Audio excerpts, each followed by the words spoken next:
Zingha. Thanks again for tuning in to Gine On. This week we are sitting in with Ras Daniel here in his studio. First of all, before we get into the nitty-gritty of everything, I want you to tell me a little bit more about yourself as an artist, as a person, as a spirit of the world. Who is Ras Daniel? Ras Daniel started off involved in art, loving art from about age 3. Having to sit in church with my parents on Sunday nights, Sunday mornings, having to stay awake. The only remedy to do that was to doodle in the book. Okay. And that kind of got me off into the journey of liking art, creating art, and inventing stuff. That's where it started and it's still going on now. Now you seem to be a very spiritual person. You opened up with a very short meditation. We got some incense burning. What connects you spiritually? I think being a part of the universe is the one and foremost thing. Being aware of my surroundings, using different materials and elements around me to involve my work, and my appreciation for these things help the work to evolve and go through different stages and processes as well. I see many pieces, numerous pieces in this space. Some faces I know and others I don't, but you seem to have leaked out color in most of them, if not all of them.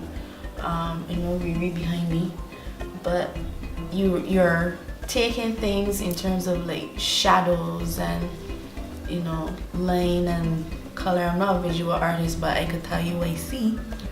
There's something about it that you're trying to see. What is it?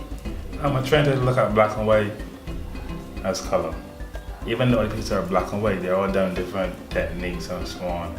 And I want it to be still colorful when placed in a room and not seen as a dull, because two colors can be seen as dull, black or white alone. And I want it to be still vibrant even though it's black and white. That was the aim of the project. And the project was entitled Relatives, mostly black and white pieces. Okay. And they're all looking at a guy called Mylon Clark, a maestro on the saxophone, and a lady called Keisha Christian. And then a maestro when it comes to vocal singing and so on, two local artists.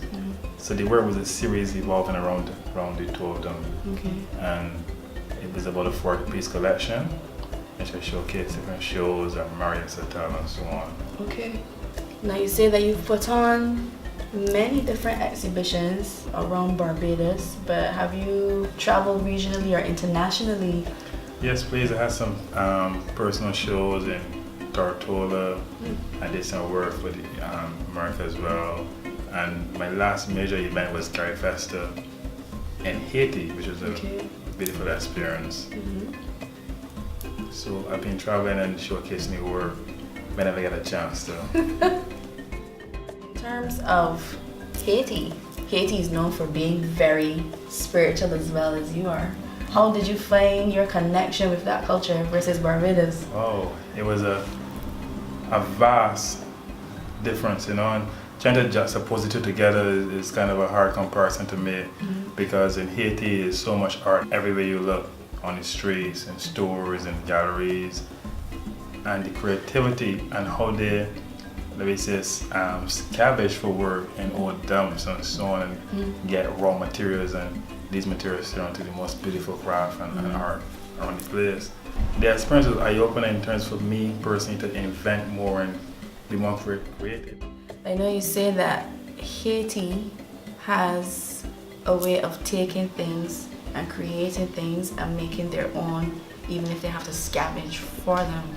Do you think in that area that they are more lucky than the creatives here in Barbados? I won't use the word lucky, but I would say their sensitivity to understand the use of materials and the lengths you have to go through to get the material required for whatever you're doing, the subject matter, I think is completely different, I think their motive is to find whatever material to use and whatever means necessary.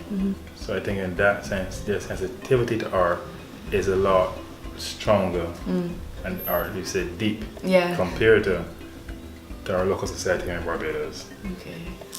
Now, how difficult, or rather how serious do you think we are about our own creatives here?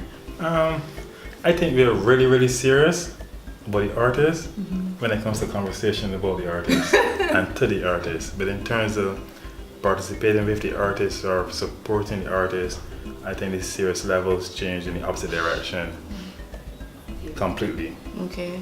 Do you think in a boardroom that there should be a Bajan artist artwork there instead of just going and get maybe a plant or something from someplace else that is from America? Yeah. But I think I do agree with you.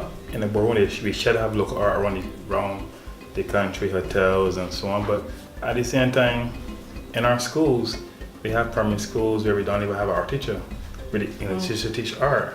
So it's unfortunate that we're raising that in a system where there's not much value to art as a youngster growing up. I mean, growing up as primary school, my math teacher taught me art. Okay. But that don't mean he knew about art, but he was placed to taught me art. So the value for here is restricted to youngsters in the school system as well, which is unfortunate. But I would like to see the love and the passion for art coming out. Hopefully, I say it. Well, speaking about teaching, you do work in your studio to people who are now coming into art, or do you do work with people who are already, I guess, budding artists? Well, to any person is interested in doing artwork, whether it's a student or adult, 50 years to 15 years, I'm going to work with the persons and so on. I also teach at one of the secondary schools in Barbados as well. And I think it's all in me to be an educator and to pass on the knowledge that I have learned over the years as an artist. Now, in addition to teaching as well as doing visual art, creatives are also known for being very eclectic and doing other things as well, because we are drawn to so many different types of art. Are there any other areas or genres that you're interested in or you're growing in as well? I mean, within the art world, I think I just want to dabble with anything possible, and whether it be doing oil paint, acrylic paint, watercolor, or even on a machine. I also practice sewing as well. I make my own clothes as well. I got a couple clients as well. Okay. So I'm actually into anything along the art or creative side I can possibly touch, I will venture into. I also do like homemade wines. Oh, nice. Cook and so on. So it's a part of my day as an artist to participate in these different activities. Okay. So I've been asking most of my artist friends and creative friends about their legacy and what they would like to leave behind when they pass on. What do you think Ras Daniel would like to leave as his legacy or be remembered for? I like to be remembered for my different ways of approaching the arts and different techniques and methods, and also to instill in young artists coming up to remain positive and don't give up in the path of the artwork in Barbados. Well, thanks very much, Daniel, for allowing us to come into your space. Guys, this is Ras Daniel. We're going to leave all of his contact information if you want to see more of his art. Buy numerous pieces that are in the studio. We even got Riri in the back. We are going to be seeing you somewhere, sometime, very soon.